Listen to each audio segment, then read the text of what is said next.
രാജസ്ഥാനിലെ Sam sand ഡൂണിൽ നിന്നും തിരിച്ചു പോവുകയാണ്.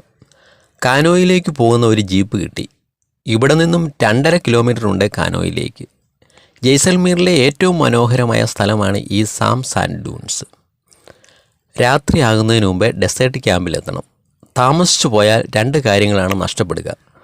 ഒന്ന് അത്താഴം, രണ്ടാമത്തത് ക്യാമ്പ് ഫയർ. അത്താഴം നഷ്ടപ്പെട്ടാലും അടുത്ത ദിവസം കഴിക്കാം. രാജസ്ഥാനിലെ കലാപരിപാടികൾ നഷ്ടപ്പെട്ടാൽ അത് തിരിച്ചു കിട്ടില്ല. ജീപ്പ് താർ മരുഭൂമിയിലെ വഴിയിലൂടെ ഇപ്പോൾ തെറിച്ചു പോകുമെന്ന മട്ടിൽ തുള്ളിത്തെറിച്ചു പായുകയാണ്. ഇത് വഴിയെന്ന് പറയാനാവില്ല. മുന്നിൽ പോയ വാഹനങ്ങളുടെ ടയർ പാടുകളാണ് ഇവിടെ വഴിയായി കണക്കാക്കുന്നത്. വഴികൾ ദിവസവും മാറിക്കൊണ്ടിരിക്കും. ഇന്ന് കാണുന്ന വഴി നാളെ ഉണ്ടാവണമെന്നില്ല. എവിടെ വഴി വേണമെന്ന് തീരുമാനിക്കുന്നത് ഇവിടെ കാറ്റാണ്. വഴി നന്നാക്കാത്തതിൻ്റെ പേരിൽ ആർക്കും പരാതികളൊന്നുമില്ല.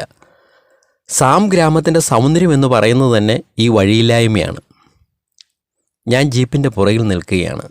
സീറ്റുണ്ടെങ്കിലും ഇരിക്കാൻ സമയമില്ല. ക്യാമ്പിലെത്തി. ഞാൻ ഉള്ളിലേക്ക് നടന്നു. അല്പം താമസിച്ചു പോയോ എന്നൊരു സംശയം. ക്യാമ്പ് ഫയർ തുടങ്ങിയിരിക്കുന്നു. വേദിയിൽ 2 രാജസ്ഥാൻ സുന്ദരികൾ ഡാൻസ് കളിക്കുന്നു. ഇത് കൽബേലിയ നൃത്തം. രാജസ്ഥാനിലെ താർ മരുഭൂമിയിലെ ഒരു നാടോടി നൃത്തമാണ്. കൽ എന്ന് പറഞ്ഞു കഴിഞ്ഞാൽ പാമ്പ്, ബലിയ എന്ന് പറഞ്ഞ സുഹൃത്ത്. കൽബേലിയൻ ഗോത്രവർഗ്ഗക്കാർ പരമ്പരാഗതമായി പാമ്പാട്ടികളാണ്. ഒഴുകുന്ന കറുത്ത പാവാട ധരിച്ചാണ് ഈ നൃത്തം ചെയ്യുന്നത്.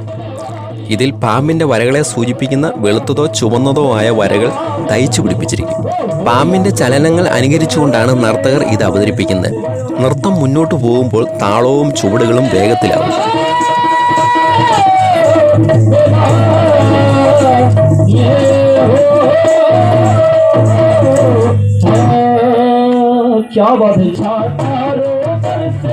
ഒരു നർത്തകി കുറേ കലങ്ങൾ തലയിൽ ഒന്നിനു മുകളിൽ ഒന്നായി അടുക്കി വെച്ച് വേദിയിലേക്ക് വന്നു.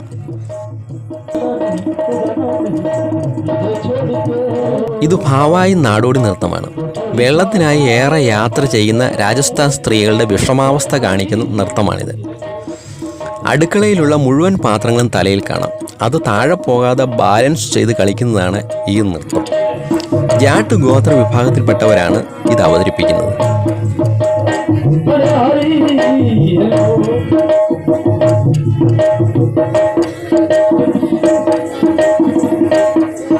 ഇതിനിടയ്ക്ക് സഹനർത്തകി 2 ഗ്ലാസുകൾ വേദിയിലേക്ക് കൊണ്ടുവന്ന് വെച്ചു.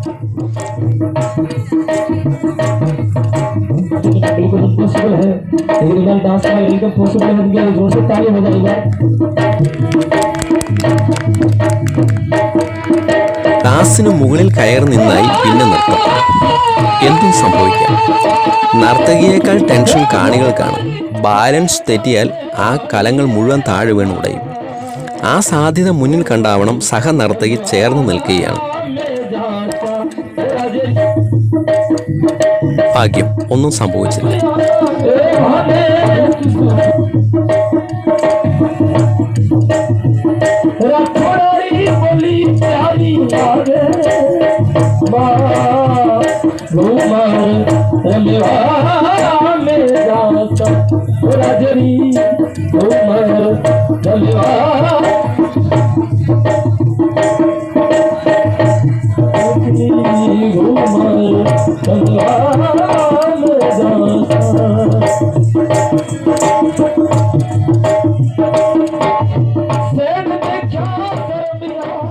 അത് കഴിഞ്ഞപ്പോൾ അടുത്ത അഭ്യാസം തുടങ്ങി.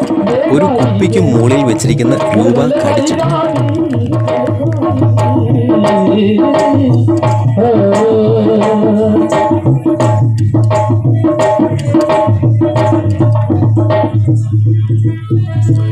നൃത്തക്കാരി പോയി. ഇനി ഭക്ഷണം കഴിക്കാൻ പോകാം. അപ്പോഴാണ് അവർ വീണ്ടും വരുന്നത്.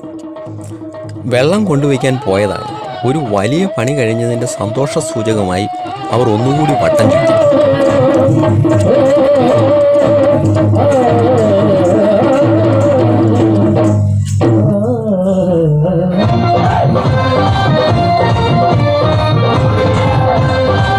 അവരോടൊപ്പം ഡാൻസ് കളിക്കാൻ കാണികളെയും ക്ഷണിച്ചു. കൂട്ടത്തിൽ എന്നെയും വിളിച്ചു. വെള്ളത്തിൽ പൂട്ടും കൂട്ടത്തിൽ പാട്ടും ആർക്കും സാധിക്കുമെന്ന് കേട്ടിട്ടുണ്ട്. പോരായ്മകൾ ആരും അറിയില്ല. പക്ഷേ ഡാൻസിനെക്കുറിച്ച് ആരും ഒന്നും പറഞ്ഞു കേട്ടിട്ടില്ല. വീണ്ടും വിളിച്ചപ്പോൾ ആ രാജസ്ഥാൻ സുന്ദരികളുടെ ക്ഷണം ഞാൻ സ്വീകരിച്ചു.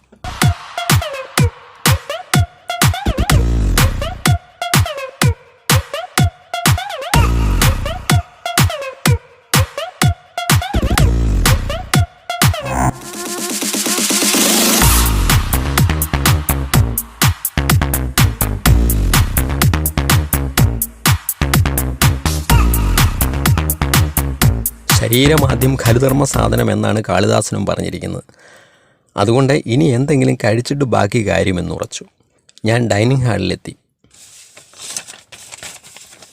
നെയ്യിൽ പാകം ചെയ്ത മഞ്ഞ നിറമുള്ള ചോറ്, ചപ്പാത്തി, പിന്നെ പേരറിയാൻ പാടില്ലാത്ത കുറേ കറികൾ. കണ്ടപ്പോൾ തന്നെ തരക്കേടില്ലെന്ന് തോന്നി. പാത്രത്തിൻ്റെ മൂലയിൽ ഇരിക്കുന്നത് എന്തോ കറിയാണെന്ന് വിചാരിച്ചെടുത്തതാണ്. അതൊരു മധുരപലഹാരമാണ്. ഊണിന് ശേഷം കഴിക്കാനാണത്. നമ്മുടെ പായസത്തിന് പകരമുള്ളത്. ഇവിടെ എല്ലാവരും ഹാപ്പിയാണ്. ഇവർ നാളെയെക്കുറിച്ച് ഓർത്ത് മനസമാനം കെടുത്തുന്നില്ല. ഇവരുടെ മുഖത്തൊരു വേവലാതിയും കാണുന്നില്ല. ജീവിതം ആസ്വദിക്കുന്നു. കൂടെ നൃത്തം ചെയ്യുന്നവരുടെ പേരറിയില്ല. ഏത് നാട്ടുകാരാണെന്നറിയില്ല. ആരും അതൊന്നും അന്വേഷിക്കുന്നുമില്ല. നമ്മളൊന്നാണ് എന്ന് മാത്രം എല്ലാവർക്കും അറിയാം. ഈ സൗഹൃദ ഭാവമാണ് നമ്മളെ ഈ മരുഭൂമിയിലേക്ക് ആകർഷിക്കുന്നത്.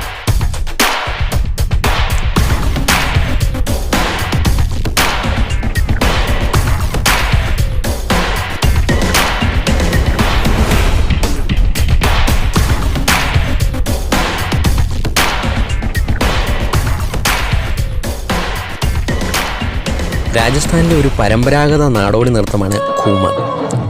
ഇത് ആ നൃത്തമല്ലെങ്കിലും ഈ ഗാനം ആ നൃത്തവുമായി ബന്ധപ്പെട്ടതാണ്. ഫിൽ ഗോത്രക്കാരാണ് ഈ നൃത്തം അവതരിപ്പിക്കാറ്. നർത്തകർ മനോഹരമായ വൃത്താകൃതിയിൽ നീങ്ങും. ഘൂംന എന്ന് പറഞ്ഞാൽ കറങ്ങുക എന്നാണ്. പത്മാവത് എന്ന സിനിമയാണ് ഈ നൃത്തത്തിന് ഇത്രയും പ്രചാരമുണ്ടാക്കിയത്. ഈ ഗാനവും ആ സിനിമയിൽ നിന്നും ഉള്ളതാണ്. ഈ നൃത്ത പരിപാടികൾ രാത്രി മുഴുവൻ ഉണ്ടാവും. നന്നായി ഉറക്കം വരും. ഇന്നലെ സാം സാൻഡ് ഡൂണിലും ഉറങ്ങാൻ കഴിഞ്ഞു. കൂടാരത്തിനുള്ളിലേക്ക് നടന്നു.